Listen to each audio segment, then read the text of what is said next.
अब नेक्स्ट देखते हैं। In which of the following configuration there is highest difference between IP4 and IP5। तो answer जाएगा on remaining 4 electrons shell number change होना चाहिए, क्योंकि IP में ड्रास्टिकली चेंज तभी आएगा जब इलेक्ट्रॉनिक जो हमारी इलेक्ट्रॉनिक कॉन्फ़िगरेशन है वो उसमें एक टाइप से पीरियड का चेंज हो जाएगा। ठीक है, शेल नंबर मस्ट चेंज मतलब जो n की वैल्यू है वो चेंज हो जाएगी। ठीक है, तो ऐसा क्यों हो रहा है? क्योंकि n की वैल्यू चेंज हो रही है, मतलब लास्ट एलिमेंट जो था वो था इनर्ट गैस, उसके बाद नेक्स्ट पीरियड में जाएगा तो वो इनर्ट गैस से कॉन्फ़िगरेशन नेक्स्ट पे जा रहा है, तो मतलब हाईली स्टेबल से नेक्स्ट अनस्टेबल कॉन्फ़िगरेशन में जा रहा है, जिसकी वजह से जो इन IP है उसमें ड्रास्टिकली चेंज आ रहा है। ठीक है, तो अगर हमसे पूछा जाए कि कॉन्फ़िगरेशन लिख दो, ठीक है, तो जैसे नेक्स्ट क्वेश्चन दे रखा है, right the outer most configuration in successive ionization potentials are. तो चेंज देख लो ड्रास्टिकली किस में आ रहा है, तो जो आउटर मोस्ट ऑर्बिट थे उसके अंदर, आउटर मोस्ट शेल था उसके अंदर उतने ही इलेक्ट्रॉन्स होंगे। ठीक है, तो ऑर्डर होता है NS और NP। ठीक है, तो जितना जैसे ड्रास्टिकली चेंज 4 इलेक्ट्रॉन्स रिमूव करने के बाद आ रहा है, तो जो वैलेंस इलेक्ट्रॉन्स है वो 4 थे, तो इलेक्ट्रॉनिक कॉन्फ़िगरेशन चली जाएगी NS2 NP2।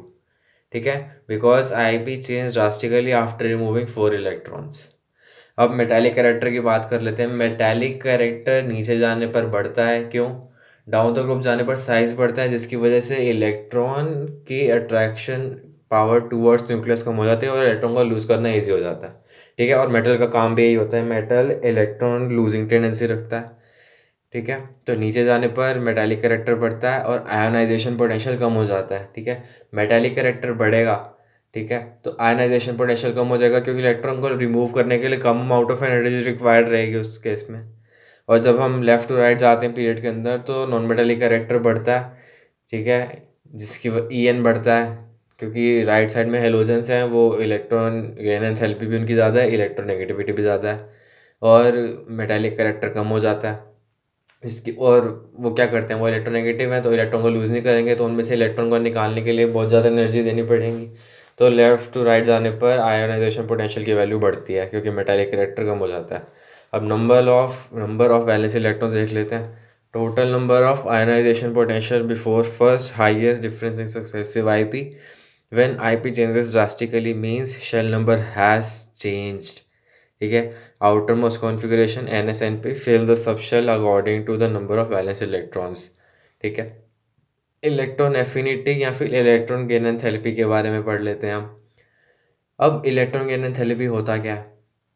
एक होता है इलेक्ट्रॉन गेन एंथैल्पी, एक होता है इलेक्ट्रोनेगेटिविटी। इलेक्ट्रॉन गेन एंथैल्पी के अंदर क्या होता है, इलेक्ट्रोनेगेटिविटी देख लेते हैं पहले। इलेक्ट्रोनेगेटिविटी क्या होता है? इलेक्ट्रोनेगेटिविटी के अंदर मतलब इलेक्ट्रॉन को अट्रैक्ट करने की पावर होती है electronegativity, tendency to attract shared pair of electron. ठीक है, तो जो इलेक्ट्रोनेगेटिविटी है वो सिर्फ और सिर्फ अट्रैक्टिव पावर है, बट जो इलेक्ट्रॉन एफिनिटी है वो इलेक्ट्रॉन को अट्रैक्ट करने की पावर के साथ साथ उसे एक्सेप्ट करने की टेंडेंसी भी बोलते हैं। तो tendency to accept electron is known as electron affinity. ठीक है, electron attracting power is not important, space to accommodate electron is important. ठीक है, तो इलेक्ट्रॉन को सिर्फ अपनी तरफ अट्रैक्ट नहीं करता है बल्कि उसको अकोमोडेट भी कर लेता है। तो इसका मतलब जैसे इलेक्ट्रॉन आएगा तो इलेक्ट्रॉन एक फिक्स पोजीशन में आके स्टे कर रहा है ऑर्बिट के अंदर, तो वो एनर्जी लूज़ करेगा और तभी आके रुक पाएगा। तो एक्सोथर्मिक रिएक्शन होगी। तो जो फर्स्ट आयोनाइजेशन एंथैल्पीज है, ठीक है, जब एक इलेक्ट्रॉन को एक्सेप्ट करते हैं तो एनर्जी रिलीज होती है, तो सबकी सब एक्सोथर्मिक होती हैं एक्सेप्ट फॉर इनर्ट गैस, बेटा मांगेकार और नाइट्रोजन। बट जब हम सेकेंड इलेक्ट्रॉन गेन एंथैल्पी या फिर इलेक्ट्रॉन एफिनिटी की बात करें तो उस केस के अंदर दूसरे इलेक्ट्रॉन को जब हम एक्सेप्ट करते हैं तो उसके केस के अंदर पहले तक तो ठीक था, जब दूसरा लिया तो जो इलेक्ट्रॉन इलेक्ट्रॉन रिपल्शन है वो बहुत ज़्यादा बढ़ जाता है।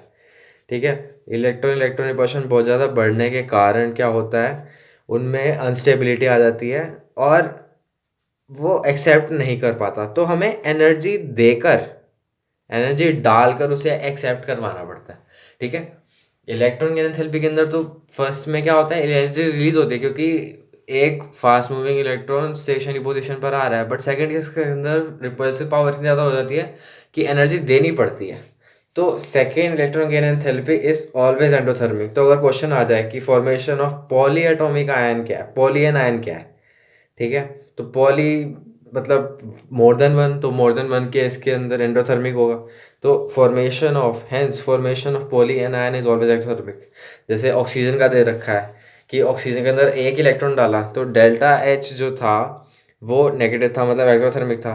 बट अगर उसी नेगेटिव ऑक्सीजन आयन के अंदर अगर एक और डाल देते हैं, सेकंड इलेक्ट्रॉन डालते हैं, तो उसके अंदर पॉजिटिव हो जाता है और ओवरऑल जो रिएक्शन है वो पॉजिटिव हो जाएगी, जिसकी वजह से formation of poly anion is always exothermic.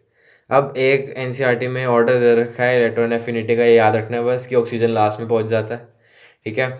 OSACTE PO था, PO को हटा के O डाल दो, ठीक है, O हट गया, SACTE और लास्ट में O आ जाएगा। तो इलेक्ट्रॉन एफिनिटी का ऑर्डर रहता है ये, ठीक है। ऑर्डर ऑफ EN अभी आगे देख लेंगे ये वाला। अब इलेक्ट्रोनेगेटिविटी एक्सेप्शनल केस है, ठीक है। ऊपर आने पर इलेक्ट्रोनेगेटिविटी ज़्यादा है वैल्यू, क्योंकि नीचे जैसे जैसे जाते हैं, जैसे जैसे नीचे जा रहे हैं वैसे वैसे मेटालिक कैरेक्टर बढ़ता जा रहा है, तो इलेक्ट्रॉन गेन एंथैल्पी की वैल्यू ऑटोमेटिकली कम होती जाएगी, ठीक है। बट ऑक्सीजन का एक्सेप्शन है, तो ऑक्सीजन लास्ट में पहुंच जाएगा। अब आगे देखते हैं। अब इलेक्ट्रॉन गेन एंथैल्पी या फिर इलेक्ट्रॉन एफिनिटी का वेरिएशन देख लेते हैं। अब इसका एक ऑर्डर याद रखना है। इसका ऑर्डर है बहुत इजी ऑर्डर है, बहुत अच्छे से याद हो जाता है, फॉक लीबन बेने, ठीक है, फॉक लीबन बेने। और इसके अंदर अभी एक चीज़ और, वैसे अभी जनरलाइज फॉर्म में देख लेते हैं, जैसे हम लेफ्ट टू राइट जाते हैं पीरियड के अंदर, ठीक है, तो नॉन मेटेलिक कैरेक्टर पड़ता है जिसकी वजह से इलेक्ट्रॉन एफिनिटी बढ़ेगी। वैसे ही जब हम नीचे जाते हैं तो मेटेलिक कैरेक्टर बढ़ता है, नॉन मेटेलिक कैरेक्टर कम होता है, इलेक्ट्रॉन गेन एंथैल्पी भी कम हो जाती है, ठीक है। तो ये तो जनरलाइज वे हो गया। अब इससे सवाल नहीं आएगा, अब सवाल आएगा, वो पूछेगा ऑर्डर बताओ, तो ऑर्डर हमें याद रखना है, फॉक लीबन बेने, ठीक है। अब इसके बाद एक चीज़ याद रखनी है कि इलेक्ट्रॉन गेन एंथैल्पी या फिर electron affinity of third period is greater than second period. मतलब अगर हम बात करें तो फ्लोरीन और क्लोरीन की एक टाइप से बात कर रहे हैं, फ्लोरीन सेकंड पीरियड में है, क्लोरीन थर्ड पीरियड में है, कह रहे थर्ड पीरियड की ज़्यादा है as compared to second period. अब ऐसा क्यों हो रहा है, ठीक है, because second period fluorine have smaller size and electron cloud is dense which provides more repulsion as compared to third period, ठीक है। तो सेकेंड पीरियड के अंदर जैसे फ्लोरीन के अंदर अगर हम इलेक्ट्रॉन को डालते हैं तो रिपल्सिव पावर बढ़ जाती है, ठीक है, जिसकी वजह से वो इलेक्ट्रॉन गेन एंथैल्पी उससे की कम हो जाती है, वो इलेक्ट्रॉन एक्सेप्ट नहीं करना चाहता, ठीक है। तो electron attracting power is not necessary but space to accommodate electron is important, ठीक है। सिर्फ और सिर्फ इलेक्ट्रॉन को अट्रैक्ट करने को इलेक्ट्रॉन नेगेटिविटी बोलते हैं, बट हम यहाँ पे बात कर रहे हैं इलेक्ट्रॉन गेन एंथैल्पी की। इलेक्ट्रॉन गेन एंथैल्पी के अंदर सिर्फ और सिर्फ अट्रैक्टिंग पावर इंपॉर्टेंट नहीं होती, बट इलेक्ट्रॉन को रखने के लिए जगह भी ज़रूरी चाहिए होती है। तो जो नीचे वाले थर्ड वाले पीरियड वाले हैं उनकी इलेक्ट्रॉन गेन एंथैल्पी ज़्यादा होगी as compared to second period. तो एक तो हमें ये ऑर्डर याद हो गया। अब इनमें भी इनके जो नीचे वाले एलिमेंट्स हो गए उनकी ज़्यादा होगी, ठीक है। जैसे सवाल दे रखा है कि ये सवाल दे दिया सबसे पहला, इन सब में ऑर्डर बताओ। तो एक ग्रुप तो हो गया फ्लोरीन वाला, एक ग्रुप हो गया ऑक्सीजन वाला। अब फ्लोरीन ये वाले ऑर्डर से हमें फ्लोरीन और ऑक्सीजन का पता चल गया, ठीक है। और फ्लोरीन के नीचे क्लोरीन है, ऑक्सीजन के नीचे सल्फर है। तो पहले तो फ्लोरीन की ज़्यादा होगी एज़ कम्पेयर टू ऑक्सीजन, ठीक है। तो और फ्लोरीन से भी ज़्यादा किसकी है, क्लोरीन की, तो पहले क्लोरीन आएगा फिर फ्लोरीन। अब उसके बाद ऑक्सीजन पे जम करेंगे, बट ऑक्सीजन से ज़्यादा सल्फर की है क्योंकि थर्ड पीरियड में है, तो थर्ड ऐसा आएगा फिर ओ आएगा, तो ऑर्डर ऐसे हो जाएगा क्लोरीन फ्लोरीन सल्फर ऑक्सीजन, ठीक है। तो ये बहुत इजीली हमें याद हो गया इसका इलेक्ट्रॉन गेन एंथैल्पी का ऑर्डर फॉक लीबन बेने से। और ऐसे ही ऊपर दे रखा था सेकेंड आईपी का कि लिनी ऑफ नबकबे, ठीक है, एक वो ऑर्डर था एक ये ऑर्डर है। तो हमें बस ये ऑर्डर याद है और इनके जो नीचे वाले एलिमेंट्स हैं उनकी ज़्यादा है इनसे, ये याद रखना है बस। अब एक बार देख लेते हैं ये सब क्या दे रखा है, ठीक है। NP3 configuration has less electron gain enthalpy as compared to NP2। बिल्कुल सेम वही बात होगी जैसे ऊपर हमने आयनाइजेशन एंथैल्पी में बात करी थी कि जो हमारा P3 है उसकी ज़्यादा है P4 से, ठीक है। आयनाइजेशन एंथैल्पी उसकी ज़्यादा क्यों है? क्योंकि उससे इलेक्ट्रॉन रिलीज़ कराने के लिए हमें ज़्यादा एनर्जी देनी पड़ रही है, ठीक है? क्यों? क्योंकि वो इनर्ट गैस स्टेबल है, हाफ फिल इनर्ट गैस नहीं, half filled pure matter stable है। वैसे ही इस केस के अंदर MP3 कॉन्फ़िगरेशन की लेस है, क्योंकि वो इलेक्ट्रॉन गेन ही नहीं करना चाहता, ठीक है? तो बहुत कम है।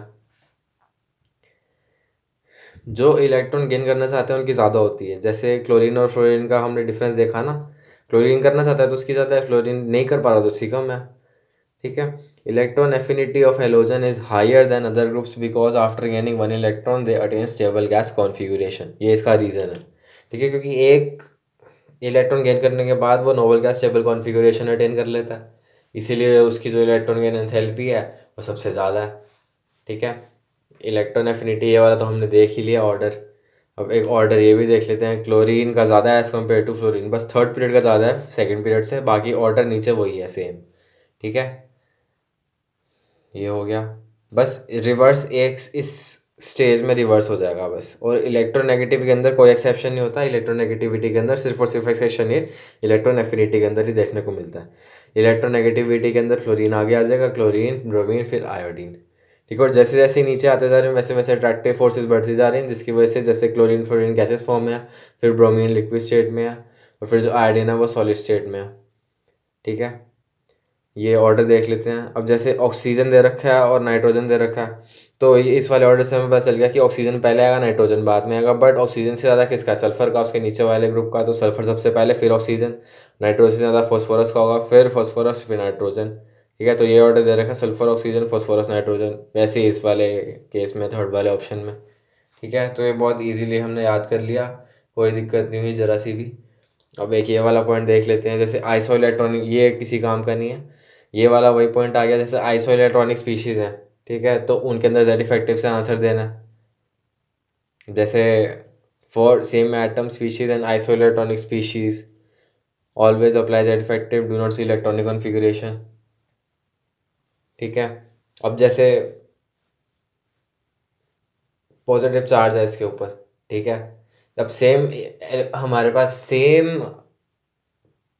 एटम स्पीशीज है ना, तो उसके अंदर जेड इफेक्टिव देखना है। तो Z effective is directly proportional to positive charge upon negative charge. तो जिसका जेड इफेक्टिव ज़्यादा उसका इलेक्ट्रॉनिक एंथैल्पी ज़्यादा। बट हम इसे वैसे भी याद रख सकते हैं कि देखो पॉजिटिव चार्ज है ना, जिस पे पॉजिटिव चार्ज ज़्यादा है वो इलेक्ट्रॉन को अट्रैक्ट करने की पावर ज़्यादा रखेगा। वो यही चाहेगा कि मेरे पास अपना जो इलेक्ट्रॉन मैंने लूज़ किया वो वापस आ जाए, ठीक है?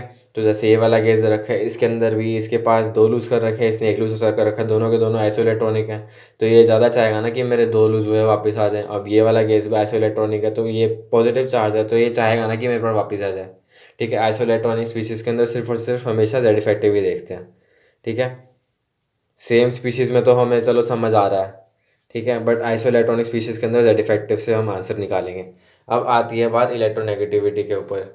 इलेक्ट्रोनेगेटिविटी में लिखा हुआ है tendency to attract shared pair of electrons, it is only the attracting power, ठीक है? Do not depend on electronic configuration. तो इसके अंदर कोई भी एक्सेप्शन देखने को नहीं मिलता। जितना ज़्यादा पॉजिटिव चार्ज, ठीक है, उतनी ज़्यादा इलेक्ट्रॉन को अट्रैक्ट करने की पावर, ठीक है? There is no exception in electronegativity. जैसे जैसे हम इधर जा रहे हैं वैसे वैसे इलेक्ट्रोनेगेटिव बढ़ रही है, क्योंकि हमारा जो नॉन मेटेलिक कैरेक्टर है वो बढ़ रहा है। और जैसे जैसे हम नीचे जा रहे हैं वैसे वैसे इनकी वैल्यू कम हो रही है, जैसे जैसे ऊपर आ रहे हैं वैसे वैसे इनकी वैल्यू बढ़ रही है। अब जैसे सोडियम और मैग्नीशियम दे रखा है आयनिक फॉर्म में, Na+ और Mg+2, ये दोनों आइसो इलेक्ट्रॉनिक है, ठीक है? और ये सेम एटॉमिक स्पीशीज़ है, तो जेड इफेक्टिव के बेसिस पे आंसर चला गया। अब ये भी सेम इलेक्ट्रॉन स्पीशीज़ है, सेम इलेक्ट्रॉनिक स्पीशीज़ और और जो आइसो इलेक्ट्रॉनिक स्पीशीज़ है उनमें आंसर जाएगा जेड इफेक्टिव के बेसिस पे, ठीक है? अब जैसे ये दे रखा है तो इसके अंदर कोई एक्सेप्शन नहीं है। फ्लोरीन, फिर क्लोरीन, फिर ब्रोमीन, आयोडीन। अब जैसे लेफ़्ट टू राइट जा रहे हैं, ठीक है? तो carbon, nitrogen, oxygen, fluorine, neon, तो लेफ़्ट टू राइट जाने पर En बढ़ेगा ही, तो इसका ऑर्डर भी सेम रहेगा। और जितना ज़्यादा पॉजिटिव चार्ज उतना ज़्यादा En, जितना ज़्यादा पॉजिटिव चार्ज उतना ज़्यादा En।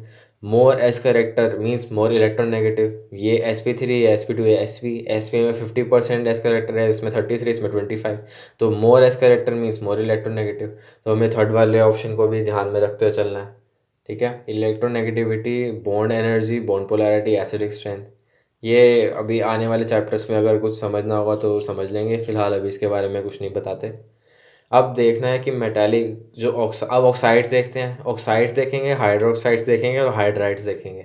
ठीक है, ऑक्साइड्स और हाइड्रोक्साइड्स का जो मतलब है ना वो एक ही है, उनमें कोई डिफरेंस है, बस नाम का फ़र्क है। जैसे मेटालिक ऑक्साइड्स दे रखे हैं, बेसिक हैं। ठीक है, मेटल का काम क्या होता है? मेटल का काम होता है इलेक्ट्रॉन को लूज़ करना। और बेस क्या करता है? बेस जैसे OH माइनस है, उसके ऊपर नेगेटिव चार्ज है तो वो नेगेटिव चार्ज देता है। तो जो मेटालिक ऑक्साइड्स है ना वो तो बेसिक होते हैं। ठीक है, पता भी चल रहा है Na पे वॉट एन मतलब जो मेटल के ऑक्साइड को वाटर से रिएक्ट किया तो बेस बना दिया। और जब हम नॉन मेटालिक ऑक्साइड्स की बात करते हैं, नॉन मेटल की टेंडेंसी होती है वो इलेक्ट्रॉन गेन करने की, क्योंकि वो इलेक्ट्रोनेगेटिव होते हैं। ठीक है, तो वैसे ही एसिड जो होता है वो भी इलेक्ट्रॉन को गेन करना चाहता है। जैसे H+ है तो उसको इलेक्ट्रॉन गेन करना चाहेगा। तो जो नॉन मेटालिक ऑक्साइड्स हैं उनको अगर पानी में डालेंगे तो वो एसिडिक हो जाएंगे। तो जो नॉन मेटालिक ऑक्साइड्स हैं वो एसिडिक होते हैं। ठीक है, और वैसे ही हाइड्रोक्साइड्स का भी सेम फंडा है कि जो मेटालिक हाइड्रोक्साइड्स हैं बेसिक है, नॉन मेटालिक हाइड्रोक्साइड्स एसिडिक हैं। ठीक है, अब एम्फोटेरिक ऑक्साइड्स के बारे में देख लेते हैं, नाम याद करने हैं बस। जा बेटा आलू गाजर पका पी के दोनों सब संग मिलकर क्रंची वाला। ठीक है, ये जितने भी ऑक्साइड्स हैं ये सब के सब एम्फोटेरिक हैं, एसिडिक भी हैं, बेसिक भी हैं। ठीक है, अब आते हैं हम न्यूट्रल ऑक्साइड्स के ऊपर। तो न्यूट्रल ऑक्साइड्स दे रखे हैं इसके अंदर N2O NOCOH2O। ठीक है, ये इस पे हमें ध्यान नहीं देना वैसे। जैसे नाइट्रोजन का ऑक्साइड है तो हमें तो ये लगेगा ना कि नाइट्रोजन है तो वो नॉन मेटालिक ऑक्साइड हो गया, तो एसिडिक ही नेचर हो गया। तो ये एक चीज़ हमें ध्यान रखनी है, एक्सेप्शनल केस है नाइट्रोजन का और कार्बन का। ठीक है, कार्बन मोनोऑक्साइड न्यूट्रल रहता है, हमें पता है। जैसे कोऑर्डिनेशन कंपाउंड है, डी ब्लॉक है, उसमें पता चल गया था। वाटर तो है ही न्यूट्रल, pH 7। नाइट्रोजन का याद रखना है बस हमें। ठीक है, अब नॉन मेटालिक कैरेक्टर बढ़ेगा तो एसिडिक स्ट्रेंथ भी बढ़ेगी, क्योंकि नॉन मेटल्स का काम क्या है? इलेक्ट्रॉन गेन करना। एसिडिक का काम भी क्या है? इलेक्ट्रॉन गेन करना। इलेक्ट्रॉन नेगेटिविटी बढ़ेगी मतलब नॉन मेटालिक कैरेक्टर बढ़ रहा है। ठीक है, तो जैसे जैसे लेफ्ट टू राइट जा रहे हैं पीरियड और टेबल के अंदर, तो ये इलेक्ट्रॉन नेगेटिविटी बढ़ रही है, नॉन मेटालिक कैरेक्टर भी बढ़ रहा है, तो एसिडिक कैरेक्टर बढ़ेगा ऑफ नॉन मेटालिक ऑक्साइड। तो ये नॉन मेटल्स के ऑक्साइड जैसे दे रखे हैं। ठीक है, अब यहाँ पे नाइट्रोजन का ऑक्साइड दे रखा है बट यहाँ पे N2O5 है, हमें सिर्फ N2O और NO पर ध्यान रखना है। ठीक है, सिर्फ यही न्यूट्रल ऑक्साइड्स हैं, बहुत अच्छे से ध्यान रखना है। ठीक है, अब वैसे देख के ही पता चल रहा है, एक टाइप से इमेज बन गई है हमारे दिमाग में, उसी से सॉल्व हो पाएगा ये, और कोई तरीका तो नहीं है। जैसे नॉन मेटालिक ऑक्साइड्स हैं। ठीक है, तो इधर आने पर जो नॉन मेटालिक कैरेक्टर है वो बढ़ रहा है। पीरियोडिक टेबल में देखो boron carbon nitrogen oxygen fluorine तो इधर आ रहे हैं, तो नॉन मेटालिक कैरेक्टर बढ़ रहा है, इलेक्ट्रोनेगेटिव बढ़ रही है, तो जो नॉन मेटालिक ऑक्साइड्स हैं उनका एसिडिक कैरेक्टर बढ़ेगा। ठीक है, वैसे ही जब डाउन द ग्रुप जाएंगे, डाउन द ग्रुप जाने पर जो मेटालिक कैरेक्टर है वो बढ़ता है, नॉन मेटालिक कैरेक्टर कम होता है। ठीक है, जिसकी वजह से डाउन द ग्रुप जाने पर जो नॉन मेटल्स हैं उनकी एसिडिक स्ट्रेंथ कम होती है। तो अब जैसे ये नॉन मेटल्स का ग्रुप है, नाइट NPASSBBI। तो जब जब जैसे हम नीचे जा रहे हैं, ठीक है, नीचे जा रहे हैं, तो नीचे जाने पर जो हमारा नॉन मेटालिक कैरेक्टर है वो कम हो रहा है और मेटालिक कैरेक्टर बढ़ रहा है। ठीक है, क्योंकि नीचे जाने पर शेल एक्स्ट्रा ऐड होता जा रहा है और इलेक्ट्रॉन की दूरी बढ़ती जा रही है न्यूक्लियस से, तो उसको लूज़ करना आसान हो जाएगा, तो मेटालिक कैरेक्टर बढ़ेगा। नीचे जाने पर नॉन मेटालिक कैरेक्टर कम होता है, तो नीचे जाने पर एसिडिक स्ट्रेंथ कम हो जाएगी, तो ऊपर आने पर एसिडिक स्ट्रेंथ बढ़ जाएगी। वह वही ऑर्डर लिखा हुआ है, एसिडिक स्ट्रेंथ का ऑर्डर। अब नेचर ऑफ हाइड्रोक्साइड्स देख लेते हैं। हाइड्रोक्साइड्स और ऑक्साइड्स का जो नेचर है वो सेम रहता है। मेटालिक हाइड्रोक्साइड्स हैं वो बेसिक हैं, नॉन मेटालिक हाइड्रोक्साइड्स हैं वो एसिडिक हैं। ऑक्सीडाइड से नाम दे रखा है क्योंकि यहाँ पे hydrogen attach to O is OH, in OH is removed, ये ऐसे ही दे रखा है। खैर आगे वाले चैप्टर्स में देखेंगे अगर कुछ समझ आता है इससे रिलेटेड तो। Acidic strength of hydroxide is directly proportional to non metallic, is directly proportional to EN। अब जो नॉन मेटालिक हमारे पास हाइड्रोक्साइड्स है ना वो एसिडिक इन नेचर होते हैं, क्योंकि नॉन मेटल क्या होते हैं? नॉन मेटल का काम क्या होता है? इलेक्ट्रॉन को गेन करना। ठीक है, और एसिड का काम भी इलेक्ट्रॉन को गेन करना होता है। तो नॉन मेटालिक की पहचान इलेक्ट्रोनेगेटिविटी से होती है, और एसिडिक स्ट्रेंथ नॉन मेटालिक के डायरेक्टली प्रोपोर्शनल है। तो जैसे बोरॉन, कार्बन, नाइट्रोजन, वही ये वाला ऑर्डर जो ऑक्साइड वाला था वही हाइड्रोक्साइड वाला हो गया, ठीक है, क्योंकि H और O दोनों आ गए। तो जैसे जैसे इधर जा रहे हैं वैसे वैसे हमारा जो एसिडिक कैरेक्टर है वो बढ़ रहा है। अब ये OH दे रखे हैं, सबके हाइड्रोक्साइड्स हैं नॉन मेटल के, तो नॉन मेटालिक हाइड्रोक्साइड्स है तो एसिडिक है। अब इनका एसिडिक स्ट्रेंथ का ऑर्डर बताना है। तो जैसे जैसे हम नीचे जाते हैं वैसे वैसे मेटालिक कैरेक्टर बढ़ता है, ठीक है, और नॉन मेटालिक कैरेक्टर कम होता है। नॉन मेटालिक कैरेक्टर कम होता है तो एसिडिक स्ट्रेंथ भी कम हो रही होगी नीचे जाने पर, तो ऊपर आने पर एसिडिक स्ट्रेंथ बढ़ेगी। तो जैसे जैसे ऊपर आ रहे हैं वैसे वैसे नॉन मेटालिक हाइड्रोक्साइड्स की एसिडिक स्ट्रेंथ बढ़ रही है, ठीक है। अब यहाँ पर एक बहुत तगड़ा यहाँ पे कंसेप्ट दे रखा है कि जो एसिडिक स्ट्रेंथ है is directly proportional to oxidation state. क्यों?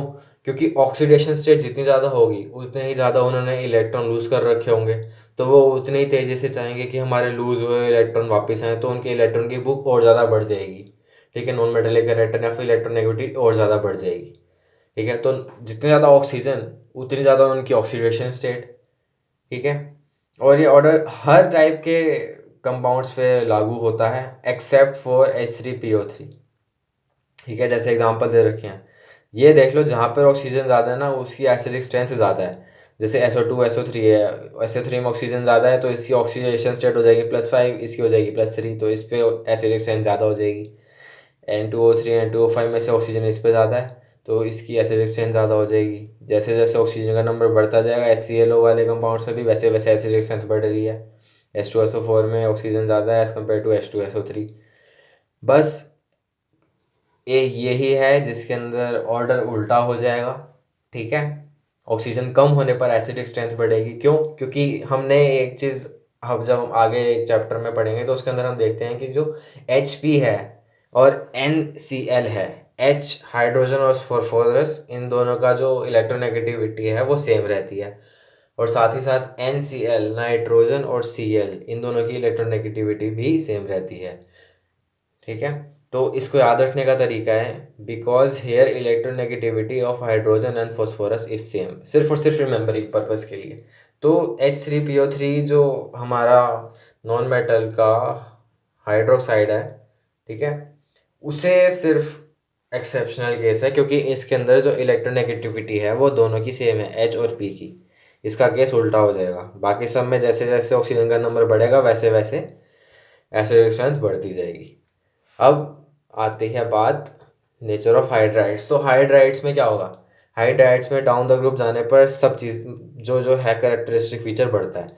जैसे हमारे पास अगर हम बात करें जैसे मेटालिक हाइड्राइड्स हैं, ठीक है, तो डाउन द ग्रुप जाने पर उन मेटालिक कैरेक्टर बढ़ेगा, तो डाउन द ग्रुप जाने पर बेसिक कैरेक्टर बढ़ेगा, ठीक है। वैसे ही जो हमारे पास नॉन मेटालिक हाइड्राइड्स हैं, ठीक है, non metallic character down the group जाने पर कम होता है, ठीक है।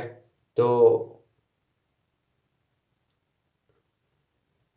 ऐसा कुछ नहीं होता इस केस के अंदर। डाउन द ग्रुप, अब देखो नॉन मेटालिक है, एसिडिक इन नेचर होते हैं, तो डाउन द ग्रुप जाने पर इनका एसिडिक स्ट्रेंथ बढ़ती है, यही इसमें एक्सेप्शन है।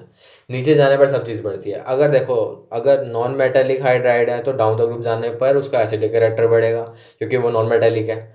अगर वो मेटालिक है तो डाउन द ग्रुप जाने पर उसका बेसिक स्ट्रेंथ बढ़ेगा क्योंकि वो मेटालिक है। नीचे जाने पर बढ़ती है चीज़। अब वो अगर नॉन मेटालिक है तो एसिडिक स्ट्रेंथ बढ़ेगी, मेटालिक है तो बेसिक स्ट्रेंथ बढ़ेगी।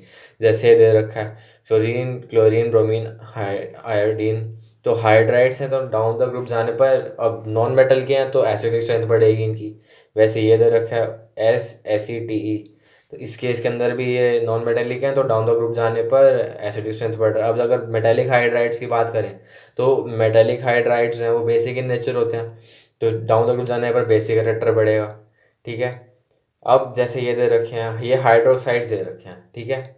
तो हाइड्रोक्साइड्स के अंदर क्या होता है, जो अब किसके हाइड्रोक्साइड्स हैं, ये मेटालिक हाइड्रोक्साइड्स हैं। तो जब हम डाउन द ग्रुप जाते हैं तो मेटालिक कैरेक्टर बढ़ता है, ठीक है। डाउन द ग्रुप जाने पर मेटालिक कैरेक्टर बढ़ने की वजह से जो मेटालिक हाइड्रोक्साइड्स हैं उनकी बेसिक स्ट्रेंथ बढ़ती है। तो ये basic character of metallic hydroxides का ऑर्डर दे रखा है, ठीक है। अब एक ये क्वेश्चन दे रखा है, इसे हम खुद पढ़ लेंगे, ठीक है, और हमारा चैप्टर यहाँ पे समाप्त होता है।